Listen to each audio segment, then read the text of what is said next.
Have you ever picked up your phone to check one thing and looked up 40 minutes later, not even remembering what you opened it for? Have you ever felt more tired after scrolling than before you started? What if the device in your pocket, the one you check over 100 times a day, is quietly stealing your focus, your relationships, and your future, one notification at a time? This is the story of a man who lost everything that mattered to him without ever noticing it happening, until one silent night forced him to make a choice that would change the rest of his life. Stay until the end, because the ending of this story might be the wake-up call you didn't know you needed. Drop a comment right now and tell me, how many hours do you think you spend on your phone every day? Be honest, then keep watching. In a busy city where the lights never fully went out, there lived a 27-year-old man named Daniel. Daniel worked as a graphic designer at a small marketing agency. He was talented, quick with a mouse, quicker with a joke, and everyone at the office liked him. But Daniel had a habit nobody talked about, because everyone had the same one. His phone never left his hand. He woke up and reached for it before he opened his eyes. He scrolled while brushing his teeth. He scrolled on the train. He scrolled during lunch, alone, even when coworkers sat across from him. He scrolled in bed until his eyes physically could not stay open anymore. He told himself it was normal. Everyone does this.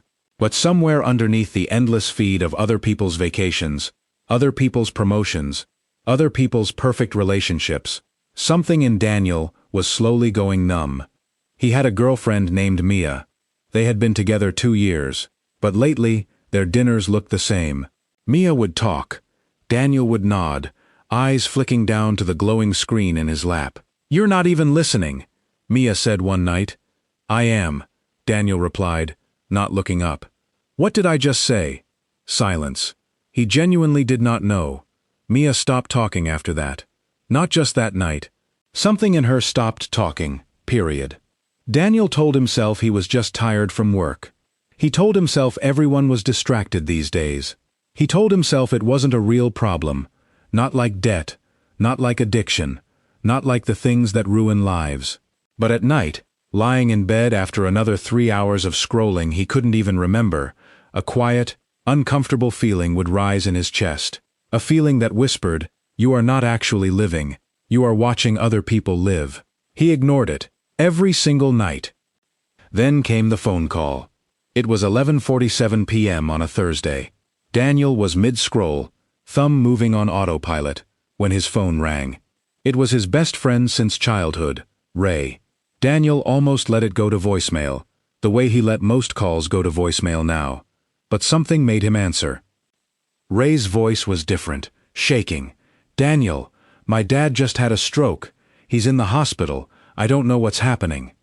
Daniel sat up straight, heart pounding. I'm coming right now." He grabbed his keys, his wallet, and out of pure habit, his phone. On the drive to the hospital, his phone buzzed in the cup holder. A notification. Some meaningless post from someone he barely knew, getting engaged. And in that moment, sitting at a red light at midnight, racing toward a friend whose father might be dying, Daniel felt something break open inside him. He looked at the glowing screen, then at the empty road ahead, and thought, "This thing has been stealing my nights for years, and I never even noticed it happening until right now." Ray's father survived that night, but it was close, very close. Daniel sat with Ray in the hospital waiting room until 4 a.m., phone face down in his pocket, untouched, for the first time in longer than he could remember. And in that waiting room, under fluorescent lights, exhausted and scared, Daniel had a thought that would not leave him alone. If I had been the one in that hospital bed tonight, what would my life have actually looked like? What would I have actually built? He didn't have an answer, and that terrified him more than the stroke itself. 3 days later, Daniel went to visit Ray's father as he recovered. Sitting beside the hospital bed was an old man Daniel hadn't met before, a family friend named Mr. Aldo, a retired school teacher in his 70s, with kind, tired eyes and a voice that moved slowly, like he had nowhere urgent to be. While Ray stepped out to speak with a doctor, Mr. Aldo looked at Daniel, who was checking his phone for the 3rd time in 10 minutes without even realizing it. "You know," the old man said quietly, I watched my own son grow up looking at a screen instead of at me. I used to think it was his fault. Now I understand it was never really a choice. It was designed that way. Daniel looked up, embarrassed. I don't even notice I'm doing it. That's the whole point, Mr. Aldo said. It's built so you never notice. Sit down. I have 20 minutes before my grandson picks me up, and I want to tell you something that took me 50 years to understand. Daniel sat. Everyone thinks the problem is the phone, Mr. Aldo began. It's not the phone. The phone is just a door. The real problem is where that door leads. It leads you into other people's lives, other people's opinions, other people's highlight reels, every single hour of every single day, until you forget to walk through the door of your own life. He tapped the side of his head gently. Your attention, young man, is the most valuable thing you own. More valuable than your salary, more valuable than your car. Because wherever your attention goes, your life follows. And right now, your attention doesn't belong to you. It belongs to whoever designed that app to keep you scrolling. Daniel felt his stomach tighten. So what do? I can't just throw my phone in the ocean. Mr. Aldo smiled for the first time. No, you don't destroy the door. You decide when it opens and when it stays shut. I want to teach you something I taught myself 30 years ago, back when the distraction was television instead of a screen in your pocket. I call it the silence rule. He held up one finger. Rule 1. 1 hour of true silence every morning, before you touch that phone at all. Not silence like nothing is happening. Silence like nobody is speaking into your ear through a screen. Use it to think, to plan, to simply exist without input. Most people have not sat with their own thoughts, uninterrupted, in years. That is not peace. That is starvation. He held up a second finger. Rule 2. 1 meal a day. Phone completely out of the room, not just face down, out of the room, with a real person, if you can find one. Eating while scrolling means you are present for neither the food nor the person. You are present for nothing. A third finger. Rule 3. 1 hour before bed with no screen at all. Read, talk, stretch, stare at the ceiling if you must. Your mind needs a runway to land the plane, not a cliff to fall off of. And a fourth. Rule 4, and this is the one that matters most. Once a week, 1 full day, 6 hours minimum, where the phone is turned off completely, not silent, off. During that time, you go do something with your hands, your body, or another human being's actual company. That is when you remember who you are, underneath all the noise. Mr. Aldo lowered his hand. 66 days. That's how long real research says it takes for a new behavior to stop feeling like a fight and start feeling like who you are. Not 21 days. That's a myth people repeat because it sounds nice. 66. Give it 66 days, exactly like this, no negotiating, and then tell me if your life looks the same. What happens after 66 days? Daniel asked. Mr. Aldo shrugged. I don't know your life, but I know mine changed. I finished a book I'd been too busy to write for 11 years. I watched my son grow up, instead of watching my phone, while he grew up next to me. And I discovered something most people never discover. Silence isn't empty. It's where everything you actually want gets built. Ray came back into the room. The conversation ended, but the number stayed lodged in Daniel's mind like a splinter. 66 days. That night, Daniel did something small but strange. He opened his phone's screen time settings, something he had avoided looking at for years, the way people avoid stepping on a scale. The number stared back at him. An average of 6 hours and 40 minutes a day. He did the math on the drive home, the way the old shopkeeper had once made someone else do math in another story he vaguely remembered hearing about. 6 hours a day, 42 hours a week. That was more time than his actual job. He was working an unpaid second job for a company that didn't even know his name, and the payment he received was a slightly numb feeling and a headache behind his eyes. The first morning of the silence rule was brutal. Daniel woke up, and his hand reached for the phone out of pure muscle memory before his brain even caught up. He forced himself to set it in the kitchen, in another room, before bed each night, an old alarm clock, replacing it by his bedside. The first hour of silence felt unbearable. He sat on his balcony with a cup of coffee and nothing else, and his mind screamed for input, for a notification, for anything. 20 minutes in, he almost gave up. He didn't. By day 9, the mornings got easier. He started journaling during that silent hour. Just a few lines, nothing profound, mostly complaints about how strange it felt to do nothing.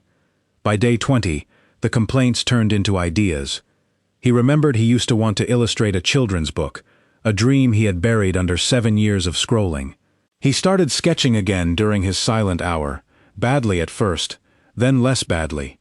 The phone-free meals were harder in a different way, socially awkward, uncomfortable silences with Mia at first, because they had forgotten how to simply talk without a screen nearby as a safety net. The first few dinners were quiet, stiff, but by week 3, Mia started talking again, really talking, the way she used to, before Daniel stopped listening. She noticed before he even told her what he was doing. "You're actually here," she said one night, almost like she didn't believe it. "I'm trying to be," Daniel said. The weekly 6-hour phone-off day became, unexpectedly, the thing Daniel looked forward to most. He started hiking on those days, badly out of shape at first, then less badly. He called his mother, an actual phone call, not a text, for the first time in months. He finished the children's book illustrations by week 8, something he had meant to get to for 7 straight years, finished in under 2 months once his attention actually belonged to him again. On day 66, Daniel checked his screen time out of curiosity. 1 hour and 50 minutes a day, down from 6 hours and 40 minutes. We had gotten back nearly 35 hours a week, almost a full extra work week, every single week, that he now spent building instead of scrolling. He had finished the illustrations for a book he was now sending to actual publishers. Mia was talking to him again, really talking, the way she had 2 years ago. He had called his mother 11 times in 2 months, instead of twice. He felt, for the first time since he could remember, present in his own life instead of a spectator watching everyone else's. He went back to see Mr. Aldo, who was sitting on a park bench near the hospital, feeding pigeons with his grandson. "You look different," the old man said, without needing to ask what had happened. "Lighter." "I did it," Daniel said. 66 days, no negotiating. Mr. Aldo nodded slowly. And I got my life back. I didn't even know it was gone." The old man smiled. "That's the cruelest part of this whole thing. It never announces itself as a theft. It just quietly takes an hour, then another, then a relationship, then a decade. And one day, you look up and wonder where it all went." He looked at his grandson laughing at the pigeons. "Attention is the one thing you can never buy back once it's spent. Spend it like you know that." My friend, Daniel's story isn't really about phones. Phones are just today's version of the door. Tomorrow it will be something else. The real story is about attention, the most valuable thing you will ever own, and the only thing that quietly decides what your entire life adds up to. Here is what most people never realize. You don't lose your life in one dramatic moment. You lose it one unnoticed hour at a time, scrolling through a version of existence that belongs to someone else, while your own version sits untouched, waiting for you to show up. So remember the silence rule. 1 hour of true silence every morning before the noise gets in. 1 meal a day with the phone completely out of the room, 1 hour before bed with no screen at all, and 1 full day a week, phone off, not just silent, off, where you remember who you are underneath the noise. Give it 66 days, not 21, 66, no negotiating. Here is your challenge, the same one Mr. Aldo gave Daniel. Step 1. Tonight, open your screen time settings and actually look at the number. Don't look away from it. Step 2. Tomorrow morning, before you touch your phone, sit in silence for just 10 minutes. Start smaller than you think you need to. Consistency beats intensity. Step 3. Pick 1 meal this week, where the phone leaves the room entirely, and notice who's sitting across from you. You don't need a dramatic hospital hallway at midnight to realize your attention has been quietly leaving your life for years. You have this video, right now, as your version of that hallway. The question is whether you close the app when it ends or keep scrolling into tomorrow exactly like you did yesterday. Mr. Aldo said something Daniel never forgot, and I want you to carry it with you too. Attention is the one thing you can never buy back once it's spent. Spend it like you know that. If this story made you think differently about the hours you're giving away without noticing, hit that like button and share it with someone who's always on their phone but never quite present, maybe without even knowing it's them. Drop a comment below and tell me, what would you build in your life with an extra 35 hours a week? I read every single comment. And subscribe to this channel, because every week I bring you stories of ordinary people who quietly changed everything, and the exact steps they used to do it. 66 days. No negotiating. Your life is waiting for you on the other side of that screen. Will you go find it?